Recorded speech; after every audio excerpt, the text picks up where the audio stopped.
Thanks for staying on Blitz. I'm Brian Carter. As we come back on the show, we got three of the Hab Central Raiders, three guys that have been pivotal in the team, being number 7 in the state, going 12-3 so far in the season, 8-1 in region play. We got Josh Wellborn, senior defender, Rojelio Navarrete, who's a senior forward, and Antonio Rivera between the posts. He is also a senior. So, guys, thanks all of you for coming on the show. Thank you.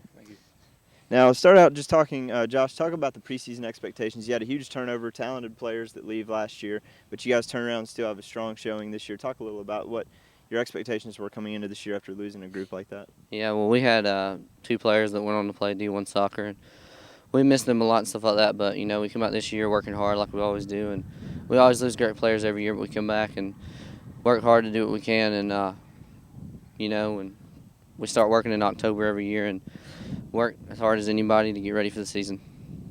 Now, Antonio, I'll have you take this next question. You guys still can't get too far ahead of yourselves. You got one more region game to go to actually secure that 6th region title. But talk about what it would mean as a team and as a group of seniors to be able to win 6 titles in a row. I mean, it would it would definitely feel great. We always busted every practice. We work hard. We do as much as we can. After we slipped up with Salem, it was like a big drop in our moral, or whatever. We felt pretty bad about it. So we as a team, we all decided to work harder. Do better, finish better. Like we said, we move as a team better. So for us to win another region title, it would be amazing. Now, talk about Rojelio.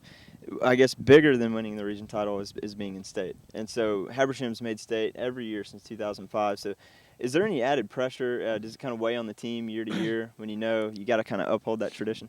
Yes, there's been a lot of pressure, and we've been making state since 2005, and all the fans that come out and see us, they expect us to win, and there's so much pressure on us. How do you feel like you handle that when you go out there? What's the best way to deal with that pressure? Just try to play and don't worry about the fans. Yeah. Just try to play as great as you can. All right, guys, now your defense this year, both ends of the ball have been absolutely impressive. But let's talk first about defense. Allowing just 11 goals this season, that's less than a goal a game. So attribute that to both of you guys. Josh, you talk about from your perspective what it's like to be able to dominate. How have you been able to dominate in that fashion? And then you can hand it off to Antonio and him talk about being in between the posts. Well, as a returning varsity player, we know what to do and stuff like that, and we teach the other guys how to be organized, and that's their biggest advantage to over teams. Is our organization, because we talk and stuff like that, and we, know where each other's going to be at the same time, so we know where to cover players and talk and stuff like that. Antonio, what about you from looking outside from in the post? It's basically the same thing. We're all organized. We all shift as a team, Wellborn, Alex, Sam, Drake, we all play together. We all know, what each other does. When one goes, one recovers back behind them, We all just play as a team. We all do what we can. Shift as one, and we all train good. So. Now, Rogelio, talk about the offensive end of things. 58 goals on the season. That's nearly 4 goals a game, which is pretty impressive, especially after losing some talented players like last year. And I know you were a key part of scoring goals as well last year. But talk about offensively how you're able to dominate like that. We can't win nothing in the air, so we all just play in the ground.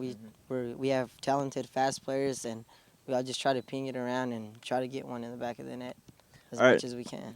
That sounds like a good plan because obviously it's working for you guys defensively and offensively. Now, each of you just quickly talk about what your plans are after graduation, if you plan to pursue soccer or what you want to do after you leave Habersham. I'm not decided yet if I'm going to further my soccer career in college or not, but definitely plan on going to college and see what happens from there. I'm thinking about going to Piedmont and playing soccer there for a little while, and then possibly going to Georgia Tech later on. Okay, so you might do a transfer thing Yes. after playing there. Okay. Well, I'm the same as Welby. I don't know if I'm still undecided whether I want to go play college soccer or not, but if it were to happen, I'd like it. So we just have to see from there. All right, guys. Well, we look forward to cheering you on when you make it back to state, and we definitely hoping you guys are able to win the region title, too, after you beat Appalachia. So thanks again for all you taking time to be with us here on Blitz. Thanks, sir. Thank you. Now, when we come back, we're going to have more. We got the Player of the Week coming up later in the show and another interview on the way next.